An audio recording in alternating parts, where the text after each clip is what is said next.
നമസ്കാരം. മലയാളി വാർത്തയിലേക്ക് സ്വാഗതം. തിരുവനന്തപുരം ജില്ലയിലെ പോത്തങ്കോട് സുഹൃത്തായ വീട്ടമ്മയെ പെട്രോൾ ഒഴിച്ച് കത്തിച്ച ശേഷം ഗൃഹനാഥൻ സ്വയം തീ കൊളുത്തി ആത്മഹത്യയ്ക്ക് ശ്രമിച്ചു. ശരീരത്ത് തീ കത്തിപ്പിടിച്ചതിനെ തുടർന്ന് ഇയാൾ കിണറ്റിലേക്ക് എടുത്തു ചാടി. ഗുരുതരമായി പരിക്കേറ്റ ഗൃഹനാഥനെയും സുഹൃത്തായ വീട്ടമ്മയെയും മെഡിക്കൽ കോളേജ് ആശുപത്രിയിലെ തീവ്രപരിചരണ വിഭാഗത്തിൽ പ്രവേശിപ്പിച്ചിരിക്കുകയാണ്.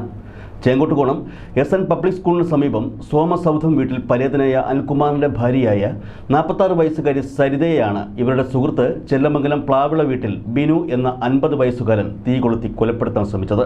അതിനുശേഷം സ്വന്തം ശരീരത്ത് തീ കൊളുത്തി ബിനു ആത്മഹത്യയ്ക്ക് ശ്രമിക്കുകയായിരുന്നു. ഇരുവർക്കും ശരീരത്തിൽ 60% പൊള്ളലേറ്റിട്ടുണ്ടെന്നാണ് വിവരം. ആക്ടിവ സ്കൂട്ടറിലെത്തിയ ബിനു സരിതയുടെ ശരീരത്തിൽ പെട്രോൾ ഒഴിച്ച് കത്തിക്കുകയായിരുന്നു. ഇന്നലെ രാത്രി 8:30 സംഭവം. സരിതയെ പെട്രോൾ ഒഴിച്ച് തീ കൊളുത്തിയ ശേഷം തുടർന്ന് സ്വന്തം ശരീരത്ത് പെട്രോൾ ഒഴിച്ച് ബിനു തീ കൊളുത്തി. നിലവിളി കേട്ടെത്തിയ നാട്ടുകാരാണ് ദേഹമാസകലം പൊള്ളലേറ്റ നിലയിൽ സരിതയെ കണ്ടെത്തിയത്. നാട്ടുകാർ അപ്പോൾ തന്നെ ചാക്കുകളും തുണികളും പുതപ്പിച്ച് തീ കെടുത്തി. തുടർന്ന് ആംബുലൻസിൽ സരിതയെ മെഡിക്കൽ കോളേജ് ആശുപത്രിയിലേക്ക് മാറ്റുകയായിരുന്നു.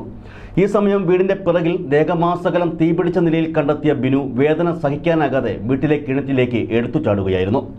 നാട്ടുകാർ വിവരമറിയിച്ചതിനെ തുടർന്ന് കഴക്കൂട്ടം ഫയർഫോഴ്സ് സ്ഥലത്തെത്തി ഇയാളെ പുറത്തെടുത്ത് ആശുപത്രിയിൽ എത്തിച്ചു. പ്രതിയും വീട്ടമ്മയും തമ്മിൽ ദീർഘനാളത്തെ പരിചയമുണ്ടെന്നാണ് നാട്ടുകാർ വ്യക്തമാക്കുന്നത്. വിവാഹിതനും 2 കുട്ടികളുടെ പിതാവുമാണ് ബിനു. ഇയാൾ AC മെക്കാനിക്കാണ്. സരിത സ്വകാര്യ സ്കൂൾ ബസ്സിലെ ആയി ജോലി ചെയ്തു വരികയായിരുന്നു.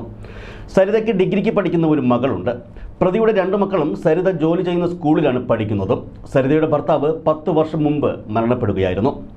അതേസമയം താൻ സരിതയെ കൊലപ്പെടുത്താൻ ശ്രമിച്ചുവെന്നുള്ള കാര്യം ബിനു നിഷേധിച്ചു. സരിതയുടെ 2 വീലറിൽ പെട്രോൾ തീർന്നതിനാൽ തന്നോട് 5 ലിറ്റർ പെട്രോൾ വാങ്ങി വരാൻ ആവശ്യപ്പെടുകയായിരുന്നു എന്നാണ് ആശുപത്രിയിലേക്ക് കൊണ്ടുപോകുന്നതിനിടെ ബിനു പോലീസിനോട് പറഞ്ഞത്. താൻ പെട്രോളുമായി എത്തിയപ്പോൾ സരിത അത് വാങ്ങി സ്വന്തം ശരീരത്തിലും തൻ്റെ ശരീരത്തിലും ഒഴിച്ച് തീ കത്തിക്കുകയായിരുന്നുവെന്നും ബിനു പോലീസിനോട് പറഞ്ഞു. കഴക്കൂട്ടം പോലീസ് കേസെടുത്ത് അന്വേഷണം ആരംഭിച്ചിട്ടുണ്ട്. അതേസമയം പോലീസ് വീട്ടുപരിസരത്ത് നടത്തിയ പരിശോധനയിൽ ബിനു എത്തിയ സ്കൂട്ടറിൽ നിന്ന് വെട്ടുകത്തി, മണൽ കലർത്തിയ മുളകുപൊടി എന്നിവ കണ്ടെടുത്തിരുന്നു. സരിതയെ കൊലപ്പെടുത്തണമെന്ന ഉദ്ദേശത്തോടെ തന്നെയാണ് ബിനു സ്ഥലത്തെത്തിയെന്നാണ് പോലീസ് കരുതുന്നത്.